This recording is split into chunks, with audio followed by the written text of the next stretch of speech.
Assalamualaikum teman-teman, masih semangat kan? Masih lah, karena kita semua harus bersatu untuk semangat melawan pandemi virus corona ini. Baiklah teman-teman, di sini saya akan menyampaikan sedikit pengetahuan saya mengenai masa kejayaan Islam. Karena Rasulullah Shallallahu Alaihi Wasallam pernah bersabda, sampaikanlah dariku walaupun hanya satu ayat. Hadis riwayat Tirmidzi.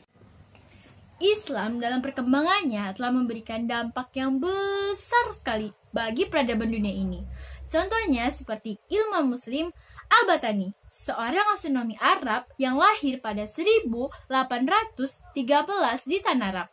Dalam penemuannya, ia menentukan garis lengkung atau kemiringan orbit di mana matahari kelihatannya bergerak dan panjangnya tahun tropis. Dan ada juga Ibnu Al-Hayman, lahir di Basra, Irak, yang merupakan sang penemu optik dan konsep kamera. Penemuan pertamanya adalah kamera, atau yang sering kita sebut dengan kamera. Dan masih banyak lagi yang membuat masa kejayaan Islam meluas hingga mencapai Spanyol, India, terutama di benua Eropa. Hal ini telah dibuktikan seorang sejarawan barat, Jacques Sirester, yang mengatakan bahwa Islam selama 500 tahun yang lalu menguasai dunia dengan kekuatan ilmu pengetahuan dan peradaban yang sangat tinggi. Tapi, apa kalian tahu masa kejayaan Islam tidak terjadi begitu saja, melainkan terbagi menjadi 3 periode, yaitu yang pertama ada periode klasik dari 650 sampai dengan 1250. Yang kedua ada periode pertengahan dari 1250 sampai dengan 1800. Dan yang terakhir ada periode modern dari 1800 sampai sekarang. Nah teman-teman, sekarang kita masuk penjelasannya yuk. Dimulai dari periode klasik. Pada masa inilah kejayaan Islam terjadi, atau bisa disebut periode klasik. Pada kurun waktu itu ada 2 kerajaan besar yang bernama Kerajaan Bani Umayyah atau yang sering kita sebut Daulah Umayyah, dan Kerajaan Bani Abbasiyah yang kita sebut Daulah Abbasiyah. Teman-teman, kemajuan umat Islam pada masa Bani Umayyah dan Bani Abbasiyah ini terjadi karena ada 2 faktor, yaitu faktor eksternal dan faktor internal. Berikut adalah penjelasannya. Faktor internal dan eksternal. Berikut adalah faktor internal.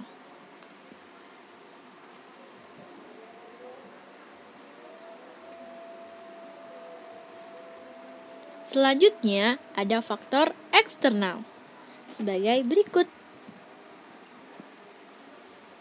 Baiklah teman-teman, kita masuk ke periode yang kedua, yaitu periode pertengahan. Pada periode pertengahan ini merupakan fase kemunduran bagi Islam. Kemunduran ini dikarenakan pada masa-masa dunia Islam dalam proses kehancuran oleh bangsa Mongolia, di mana pada masa ini terjadi perang yang sangat dahsyat oleh bangsa Mongol yang dipimpin oleh Genghis Khan untuk menguasai wilayah keinginannya. Genghis Khan dan pengikutnya dan sujud kepada matahari. Lanjut dengan periode modern.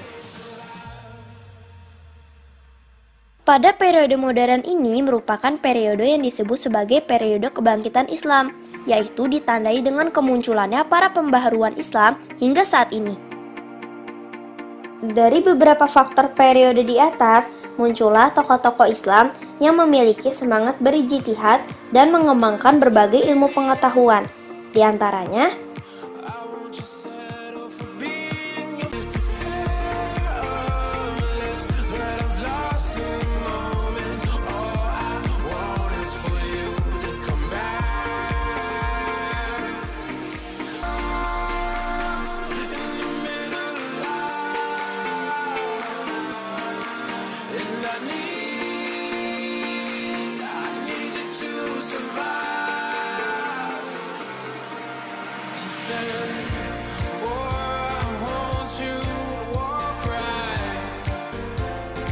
so I can give you one more chance.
Baiklah, itu saja yang dapat saya sampaikan mengenai sejarah singkat masa kejayaan Islam yang ada di dunia.